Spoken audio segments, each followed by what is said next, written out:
What's up, everybody? Greetings and salutations. It is Thursday. I am Spencer Kyte, your friendly neighborhood Spencer man. This is SevereMMA YouTube page, and we are here to discuss the 10 things I like this weekend at UFC Vegas 64. It is a kind of appetizer card, and we'll get to that a little bit. Last week, we called it a hangover card. I'm somebody that likes to put sort of names and labels on these things. And so you're going to hear as we keep going over the course of this adventure that we're all on together, a bunch of different names, a bunch of different titles, a bunch of different sort of descriptors of cards and fights and athletes and things like that. At some point, I'll probably put together a little list, a little lexicon for everybody to follow along with. But we'll get into it. UFC Vegas 64, the UFC APEX on Saturday, headlined by Marina Rodriguez and Amanda Lemos. And that brings us to item number one. I love that these women are headlining this show.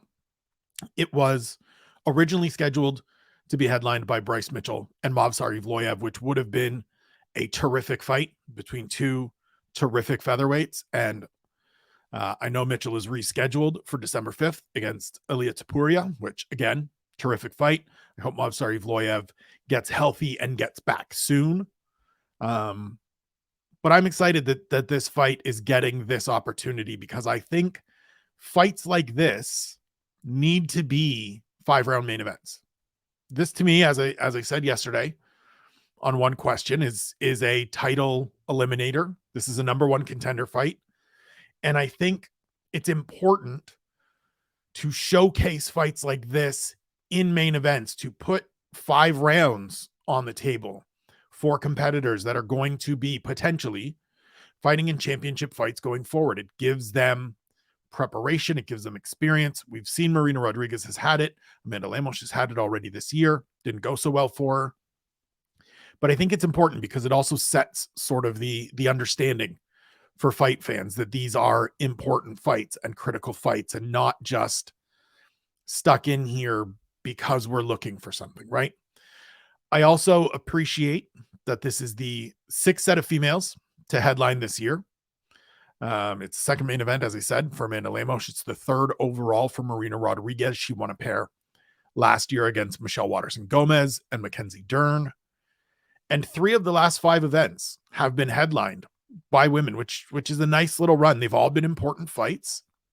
We had Yan Xiaonan and Mackenzie Dern in this division at the start of October. We also had Alexa Grasso getting her win over Viviane Araujo to potentially put herself in line to fight for a title at 25. And so it's just, generally speaking, fights of this magnitude need to be main events. I think there are times where it's not possible. I think there are times where we can space out and spread out fights a little bit better, so that big important fights like this, meaningful fights like this, get the opportunity and the real estate that they deserve, and the recognition and sort of all the build that they deserve, right? This one hasn't quite gotten it because it is a short notice main event as opposed to announced a long time ago and we get a build up to it. But still, I think this week the UFC will be able to, or should be able to, really up the understanding for everybody that this is a critical fight, that this deserves to be a main event, that these two women are the top 2 fresh contenders in this division, and the winner could very well fight for a title in 2023. Generally speaking, and just overall, I hope we see more of this going forward. So I'm happy that this fight is getting this showcase. Item number 2, everything lining up for Marina Rodriguez title shot. Listen, Amanda Lemos is tough. It's a dangerous fight. She's got to work. She's got to be smart. She's got to be technical. She's got to be tactical. But like just a month ago, literally a month and a day ago, 32 days ago, we went into the fight between Mackenzie Dern and Yan Xiaonan thinking, you know, if Mackenzie Dern looks really good here, she's probably going to skip over Marina Rodriguez in the pecking order. She's probably going to get the next championship opportunity. And it felt like, even with this fight on tap, right? This fight had been announced. It wasn't a main event, but it had been announced. It felt like we're positioning Mackenzie Dern to potentially get a win and a second good victory this year, a second victory since the loss to Marina Rodriguez. Rodriguez has a tough fight. Here's the opportunity. And it felt like Marina Rodriguez was just going to miss her opportunity, or it was going to continue to be the goalposts were going to continue to be moved. Yan goes out and beats Mackenzie Dern. Marina Rodriguez beat her earlier this year. Like, everything feels like it's lining up, right? Jessica Andrade takes a fight at flyweight, so that sort of eliminates her from the conversation for the time being, or at least makes you think twice about it. If she had taken a fight in this division, if she had signed up to face another top contender at 115, then maybe she's in that mix a little more. But it just feels like after coming out of last year, where I felt she had done enough to merit a championship opportunity by getting 3 straight wins, headlining 2 of those shows, to have that fight with Yan Xiaonan booked for March felt like, okay, they're moving the goalposts. Like, we knew what was happening. It's just continuing to extend. She's going to have to do more and more and more. Then they booked the Yan and Mackenzie Dern fight with this fight coming after it. And it felt like a setup. It felt like we're going to continue to make it difficult for this woman, and everything has just fallen in line. And as somebody that has spoken with her a bunch of times in the past, that has really enjoyed her UFC run and the improvements she's made and the performances she's put on, I'm very happy to see her in this position where I think she holds her fate in her own hands, which is important. If she goes out and wins on Saturday, I think she cements herself as the number 1 contender in this division. And as recently as 33 days ago, that didn't feel like it was going to be the case. So I'm happy we're here. I'm happy for Marina Rodriguez. Now we get to see on Saturday if she can go out and handle business. Item number 3. I love this fight for Lemos as well. Don't get me wrong. As much as I love it for Marina Rodriguez, I love this fight for Amanda Lemos. Like, this is a perfect, makes complete sense. Take this fight that has, yes, risk, absolutely, because Marina Rodriguez is a talented fighter and a dangerous opponent. But it's a high upside fight with very little downside, right? She goes out and wins this fight. She vaults to the front of the line, to the top of the list of contenders, and does so just 2 fights after getting submitted in the first round. And so I loved that she jumped right back into the cage against Michelle Waterson-Gomez earlier this year after losing to Jessica Andrade. We saw a little something different in that fight. We saw the submission game. She jumped on a guillotine and finished that. And now she's jumping into this dangerous fight that, again, big upside. She wins. She's the number 1 contender, in my books at least. You can make an argument, fine, whatever. But if she loses, is anybody really dropping her that far in the rankings? Is anybody changing their opinion of Amanda Lemos? Like, does it not feel like it's just sort of an affirmation of what we thought coming out of the fight with Jessica Andrade? And so why wouldn't you take this fight? Why wouldn't you jump in here and take a big, dangerous fight against a fighter that, in theory, is going to fight you on the grounds that you're looking for, right? This should be a striking battle. Marina Rodriguez is a Muay Thai fighter. Amanda Lemos is a kickboxer. She will look to throw power. Marina Rodriguez will look to throw technique. And we should, for most of this fight, be contested on the feet or in the clinch. And I think if it does go to the ground, Amanda Lemos probably has a slight advantage. So this is an absolute no-brainer for her and a great decision in my books. I think this is a win all around for both of these women. It's a tough fight. These are the fights you want to have, though. If you want to prove yourself as the number 1 contender, as somebody that should fight for championship gold in the near future, these are the kind of fights you have to take. These are the kind of fights you have to win. I love it for both parties. I love it for us as fans and consumers. I hope it plays out to my expectations on Saturday. I'm going to feel really bad if it is just a boring fight or something weird goes wrong. I'm knocking on wood here on the desk. But I do. I love this fight for Amanda Lemos as well. Item 4. Welterweight Stalwarts appreciation opportunity in the fight between Neil Magny and Daniel Rodriguez.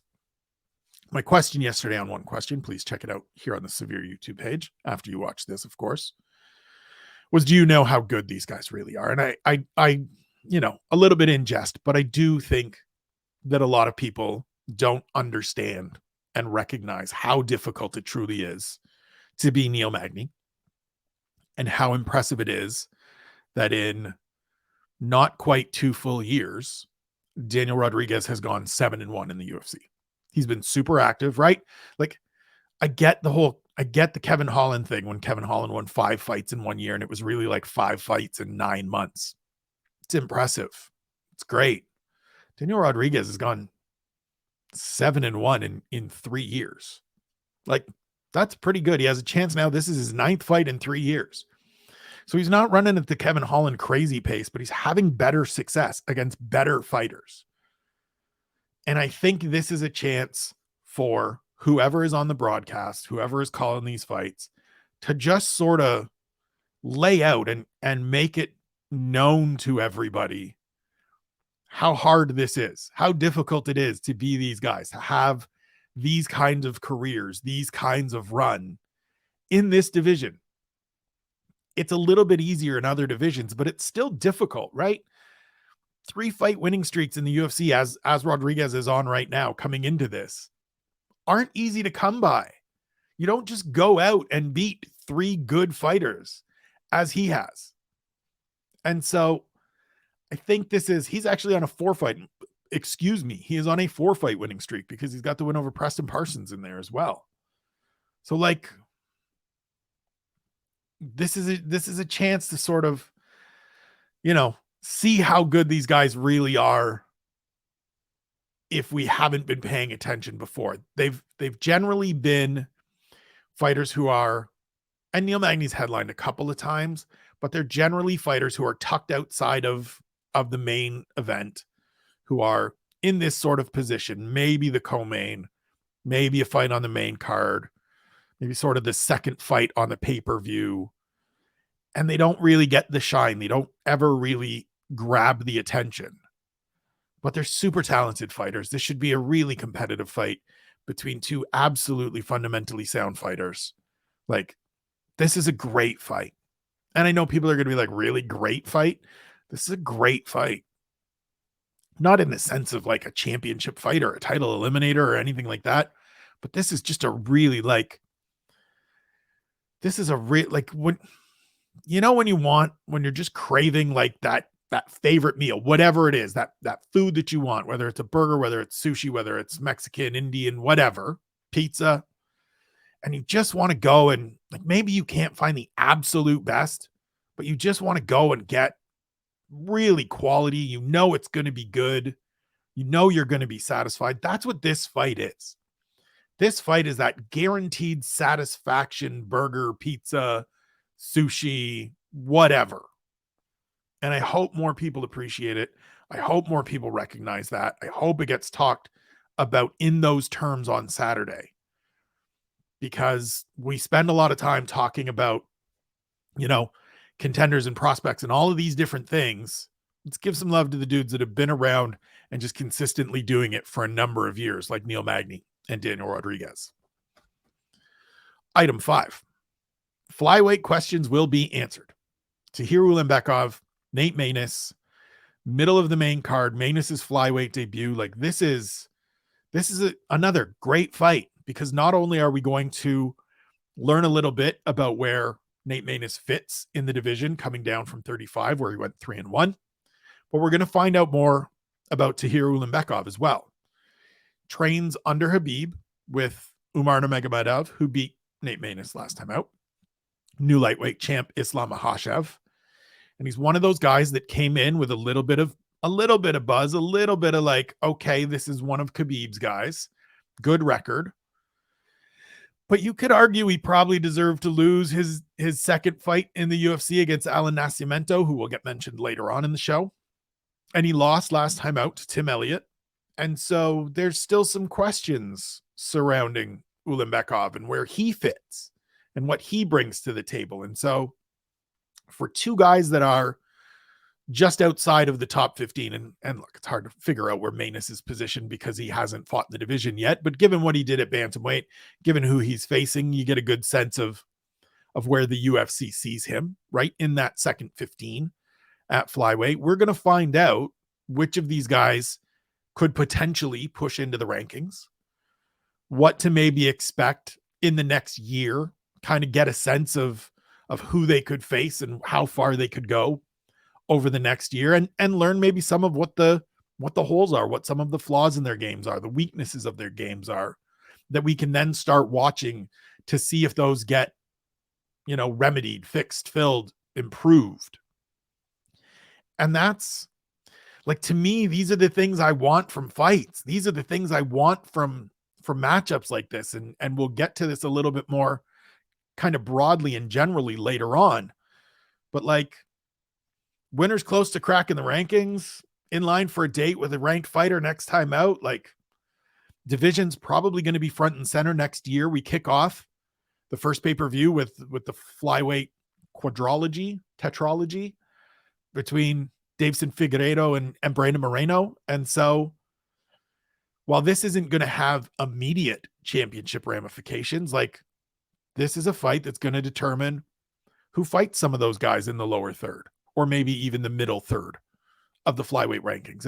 And like, this is a division where it's not going to take 5, 6, 7, 8 wins to get into contention, because a bunch of the people at the top of the division have already fought itself, and it's been cannibalized a little bit as we've waited for this Figueiredo and Moreno thing to play itself out in full, as it will in January. So pay attention. This is an important fight, and it should be a really entertaining fight as well. Item 6, tandem litmus tests in the lightweight division. I absolutely adore this fight between Grant Dawson and Mark Madsen. Like, I spoke to Mark Madsen shortly after his fight with Drakkar Klose was officially canceled, right? As I said yesterday, Drakkar Klose, knee injury. Shouts to him and his family. I hope the recovery goes smoothly and quickly, and we can see him back. Really tough break for him after having spent a year on the sidelines. Come back, get a couple good wins, get the fight that he wanted, this fight with Mark Madsen and the Fight Ready crew. More the team than Madsen himself, but still, to miss out on it as he did last weekend, as he is right now, is a tough break. But this is a great fight on short notice, and a really intriguing step up for both guys. And I love it, right? Talked to Madsen, and he said, I want a fight that makes sense. I still want a fight that makes sense. This one makes sense.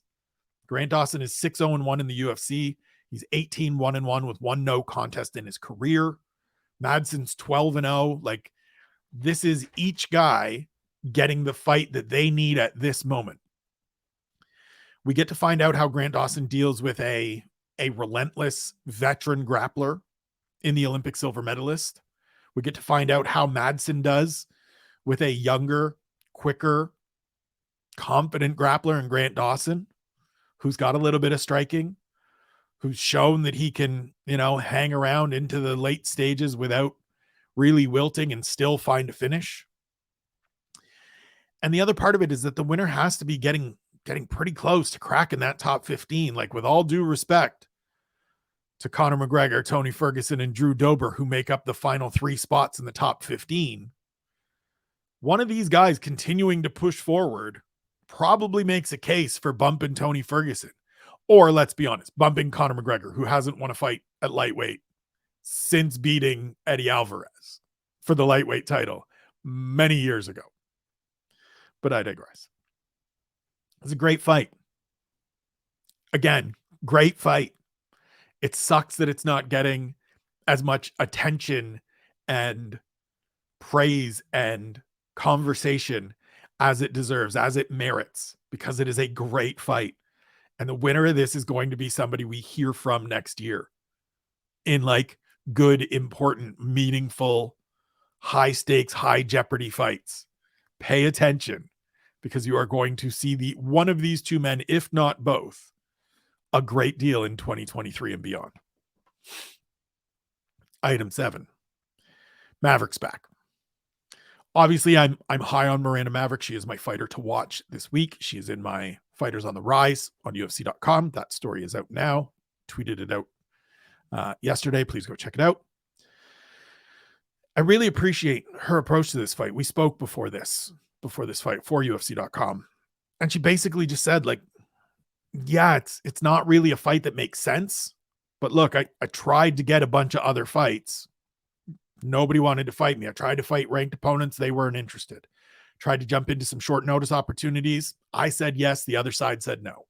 So when Shayna Young said, hey, I'll take the fight, I said, great. Let me just get in there. It got postponed from August. It was supposed to be a part of the UFC 278 card in Salt Lake City, Utah. Young had troubles with her weight cut, so it was pulled the day before.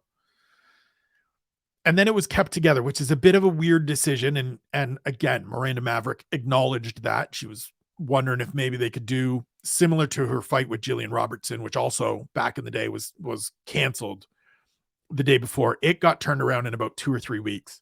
This one, unfortunately, is a couple months as we're here in November. But she's just looked at it as like, I've beaten her once before. Let me go out and smash her again.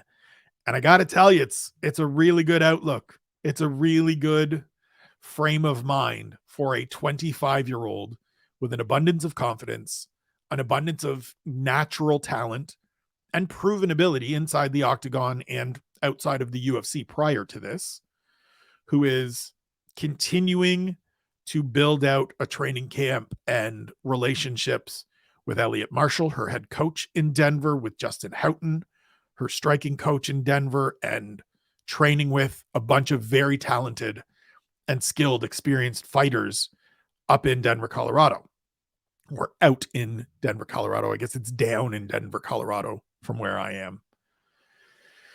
But this is just like, this is one of those opportunities. And I said it on one question. My question was, can she make a statement? I think she can. I think she will. And I will not be surprised if the articulate, well thought out, sort of confident woman grabs the microphone afterwards and has a name or two that she throws out there for future opponents, because I know she's got a couple in mind. Item number 8, and this one is for Harry. It's a me, Mario. Look, Mario Batista's back, and I'm excited to see him back. He's a guy that has been kind of under the radar, kind of no one really talking about coming into this. He's on a 2-fight winning streak. He's 4-1 over his last 5 fights since losing his debut to Corey Sandhagen. And all the pieces are there, like all the foundational elements that I look for in a young fighter, in a emerging fighter, are there that signal he could be somebody that sticks around and has a kind of Neil Magny-esque career, if not more, at bantamweight. Trains with a good camp, the Lab, John Crouch, Benson Henderson, those guys. Fundamentally sound. You see it in his approach, right? Good feints, good striking, diversity in his striking, little bit of grappling, good defensive grappling. And he's coming off, as I said, he's coming off a couple of wins. He's got 2 wins this year. He choked out Brian Kelleher in the first round last time out. And so it just feels like he's a guy that we're not really talking about, because there are so many, and I understand it. There are so many people to talk about at bantamweight, but he's one to keep an eye on. He's somebody to just sort of stay aware of. I don't think this is a fight that's going to necessarily get people jumping out of their seats, because he's facing Benito Lopez, who hasn't fought in 3.5 years. And so it's not the same as if he goes out and beats somebody, you know, on the precipice of the top 15 or in the top 15. But it would be a 3rd straight win in this division this year. We're talking about it all the time as the best division in the UFC. So getting 3 straight victories certainly means something.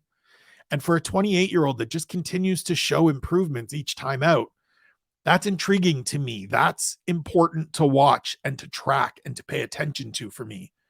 So I'm really looking forward to seeing him back out there, seeing the developments and the further improvements since his last appearance, and seeing if he can't keep making a little bit of noise and start maybe turn the volume up on that noise a little bit with a third win here in 2023.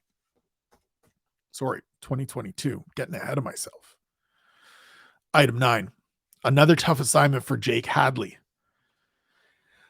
I mean, I really like this because I don't want to see anybody get, easy roads. This isn't the early days of the Contender Series where people that got contracts came in and essentially got layups.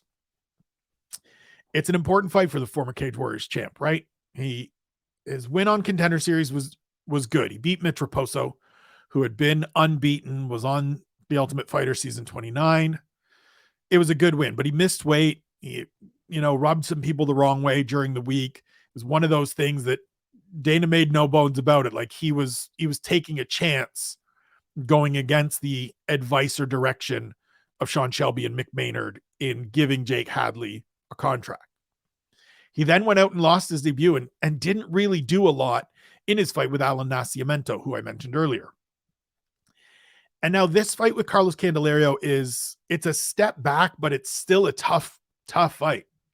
Carlos Candelario is a veteran dude from New England who's been around, gave Tatsuro Taira a tough fight in his debut, gave Victor Altamirano a tough fight on the Contender Series, got a little bit of length for the division, can do a little bit of everything. And so it's not quite do or die for Jake Hadley, but it's like, you got to show me something. You got to show me why we were excited about you coming into Contender Series, coming out of Cage Warriors. And I think he's certainly capable of it. And I wouldn't be surprised if at some point after this, or even before this, he acknowledges that, look, I had some jitters. I got a little bit shook going into that fight, and I faced a Brazilian that I kind of underestimated. Fine. Youthful mistakes. I can accept it. But you can't make them here. You can't make them again. They have to be in the past. You have to come out and have a good performance. You don't want to go 0-2 to start your UFC career. And so I think we'll get it. I think we will get a better Jake Hadley performance on Saturday. I'm looking forward to seeing it. I'm looking forward to seeing if that's the case, because I do think he has potential. I do think he can be another interesting name in the future in the flyweight division, but we got to see it. Last one, item 10. This is a good appetizer for UFC 281. As I mentioned earlier in the fight, or earlier in the show, I like labeling things. I like naming things. And this to me, we had the classic hangover card last weekend coming out of UFC 281. Good main event and a bunch of whatever the rest of the way. This is a nice appetizer before the main course of Madison Square Garden next weekend. It's a well laid out card. Obviously, would have been better if we, maintained the main event, or we had Jailton Almeida and Maxim Grishin still on this card. But as it is, this is what I want from fight night events. This is what I want going into a pay-per-view next weekend, right? Next weekend is bonkers. It is a better card top to bottom than UFC 280 was. And we were super excited for that. And the final 6 fights played out with all of the drama and excitement and fervor that we expected. And I think next week is better. So we'll get into that next week. Can't wait. But for right now, for this weekend, this is what I want. This is what I want to see from fight night events. It's a great main event that has legitimate divisional significance, some real jeopardy, some real stakes here. We get a couple, fights throughout the main card that have, again, ranked fighters, divisional importance, going to move someone forward, competitive, important fights for those individuals. And then through the prelims, we get a few prospects. We get a few second and third looks at younger fighters that need to show a little something more, or that are getting a step up. And then we have some just quality placeholders, right? I said it yesterday on one question. The Polyana Viana Jinhyu Fry fight is a great just placeholder fight, right? Like nobody looks at an appetizer tray, right? you get an appetizer platter at a restaurant. Nobody really looks at the carrots and celery and is like, sweet, the carrots and celery are here.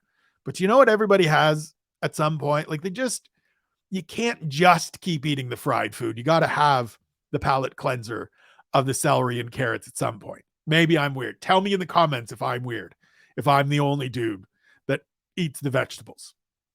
But you need that. It can't just all be amazing.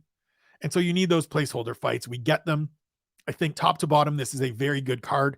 It should be a entertaining day on Saturday, enjoying these fights. I'm really looking forward to it, as you can tell. I hope you are as well. I will be back tomorrow with what's going to be sort of the new creation. Instead of having individual shows tucked behind a screen here, tucked behind a microphone arm here, instead of having the severe selections, and so you want to make a bet as separate shows, we're going to put them together. So it will probably end up being about an hour, maybe a little bit more. We'll run through the fight card predictions. Then we'll run through the bets. Going to come up with a cool name for it. Going to figure it out. Maybe it'll all just be so you want to make a bet. But that'll be out on Friday. As always, thank you for tuning in. Thank you for watching. Appreciate you. Appreciate your support. Please go and sign up for the SevereMMA Patreon. It is the start of the month. You get more than 20 pieces of goodness every month. Like, I can't stress enough how good the Patreon is for a $5. Like, just go and do it and thank me later. It's $5 you're not going to miss, and you're going to get a load of great content from Sean and Graham and Ian and Quilcha and Harry and myself and Andy and everybody. Go sign up for it. Check out the site. We will have different stuff up throughout the week. I will be there on Saturday posting recap of this event. Harry will be around on Monday with the spotlight. Like, we're doing good things. We're putting out a lot of content here at Severe. I hope you're enjoying it. Let us know what else you want to see, what more you want to see, what we can do to keep providing you the things that you are looking for. Once again, thank you for tuning in. Hope you have a great week. Take care of yourselves. Take care of one another. Know that you're loved. We'll talk to you soon.